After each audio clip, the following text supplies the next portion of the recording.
Hard launching an Aries and Aries relationship is basically signing up for a 24/7 reality show where both of you refuse to step down as the main character. It's giving top-tier, unhinged chemistry mixed with absolute toxic warfare over who gets to wear the pants.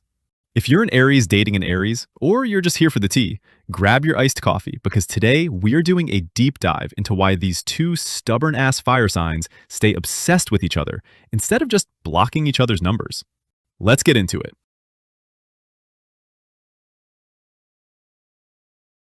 The vibe check between two Aries is an immediate, resounding pass. You can completely skip the excruciatingly awkward talking stage or 3-month situationship because, let's be real, an Aries has zero patience for that. Since y'all are both ruled by Mars, you absolutely despise the playing hard to get era. To you, people who are passive or overly mysterious are just walking beige flags. But when you spot another Aries, it's a completely different story. It's giving, I see you, I want you, and I'm going to get you. You're both overly confident, completely fearless, and unapologetically loud about what you want. Finding someone who can actually match your chaotic, fast-paced energy without getting intimidated or calling you too much, it's a total turn-on, no cap. That first date probably felt like you just chugged 3 energy drinks. The banter was aggressive, the flirting was borderline insulting, and you instantly knew you found your matching freak. We literally cannot do a deep dive into an Aries-Aries duo without exposing the physical chemistry because it is off the charts and honestly, what keeps you coming back. You have to remember your chart ruler. Mars is the literal planet of war, aggression, primal instincts, and sex. It's not the planet of sweet, gentle romance. It's raw fire. So when you put 2 Mars-ruled individuals in a room, the physical connection is explosive, impulsive, and incredibly intense. You guys don't do boring vanilla routines. The passion operates on such a high frequency that even when you're incredibly mad at each other, it somehow fuels the physical tension. For an Aries, a screaming match is sometimes just foreplay in disguise. That adrenaline rush you get from fighting often bleeds right into your intimacy, making the makeup phase wildly addictive. But here is where the plot thickens. The exact same main character energy that got you obsessed with each other is absolutely going to be your downfall. You are both the first sign of the Zodiac, the baby of the astrological wheel. Because of that, having a god complex and needing to be number 1 is literally coded into your DNA. When 2 alphas try to run the same relationship, it's not just a simple disagreement, it's the ultimate boss battle.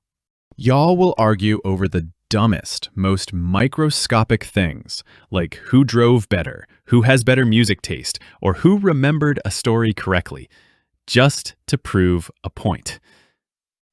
Why? Because neither of you will ever admit you're wrong. When an Aries gets mad, the filter completely evaporates. You will both drop the most out-of-pocket, devastatingly mean insults just because the idea of waving a white flag and backing down feels like a major flop to your ego. You don't fight to resolve the issue. You fight to win.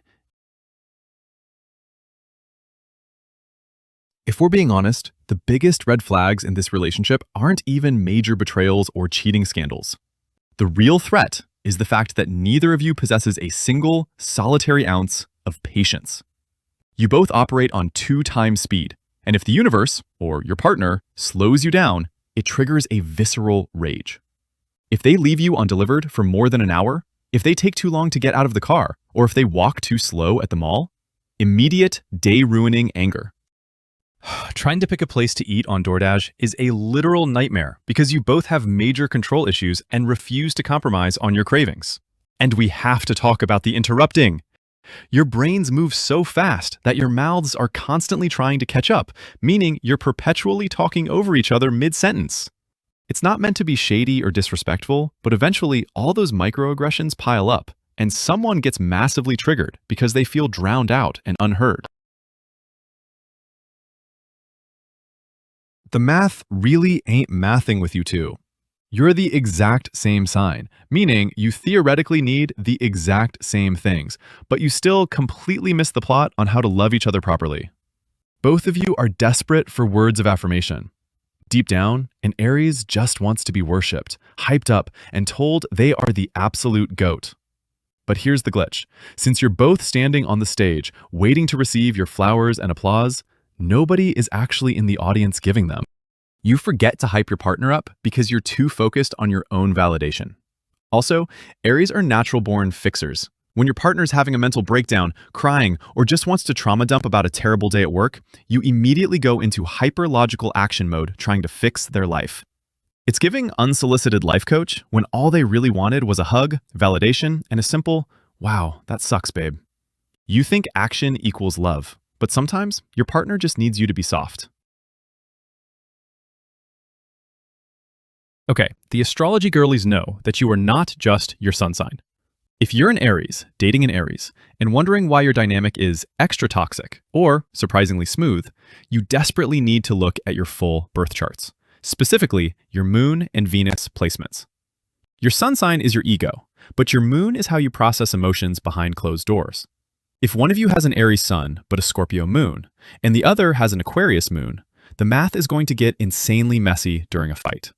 But if you look at your Venus signs and they actually vibe, like one of you is a Venus in Gemini and the other is a Venus in Leo, that's the secret sauce. Those compatible inner placements act like an emotional shock absorber, keeping the romantic spark alive even when your Aries sun egos are actively trying to destroy each other. Not gonna lie, if you survive the talking stage and the first few months without catching a charge, you might actually be endgame. Why does this chaotic duo actually have a high survival rate? Because you both have the memory of a goldfish when it comes to being mad. You can have a catastrophic plate-throwing meltdown at 11 p.m., scream that you're breaking up, and then be making TikToks together and getting brunch by 9 a.m. like nothing happened. Holding grudges, giving the silent treatment, or being passive-aggressive is giving massive loser energy to an Aries. Plus, you secretly eat it up when your partner fights back. If you yelled at your partner and they just folded or cried every time, you'd get the ick immediately because you'd lose respect for them. Once you realize your Aries partner can handle your heat and throw it right back, that respect locks in. And once an Aries respects you, the loyalty becomes aggressively fierce. It's a me and you against the world mentality, and you will literally fight anyone who disrespects your person. So how do you actually stop fighting like oversized toddlers and build a real future together? It requires major shadow work, bestie. You both have to take a hard look in the mirror, put your massive egos aside, and realize that you are on the same team. You don't always have to be the CEO of every single situation in your relationship. You need to learn the art of taking turns. Take turns being the star, and take turns being the biggest fan in the audience. If you can take all of that aggressive, competitive, fiery Mars energy and channel it outward toward your shared goals, like building a business empire, making crazy money, hitting the gym together, or conquering your respective industries, instead of using that energy to compete against each other, the dynamic flips entirely. When two Aries decide to put their swords down and fight side by side, you go from being a toxic cautionary tale to the ultimate, unstoppable power couple that everyone else is intimidated by. And that's the tea on the Aries and Aries dynamic. Drop a comment below if you're an Aries dealing with this exact mess, or tag your Aries partner so they know what's up. Don't forget to like and subscribe for more astrology deep dives. See ya!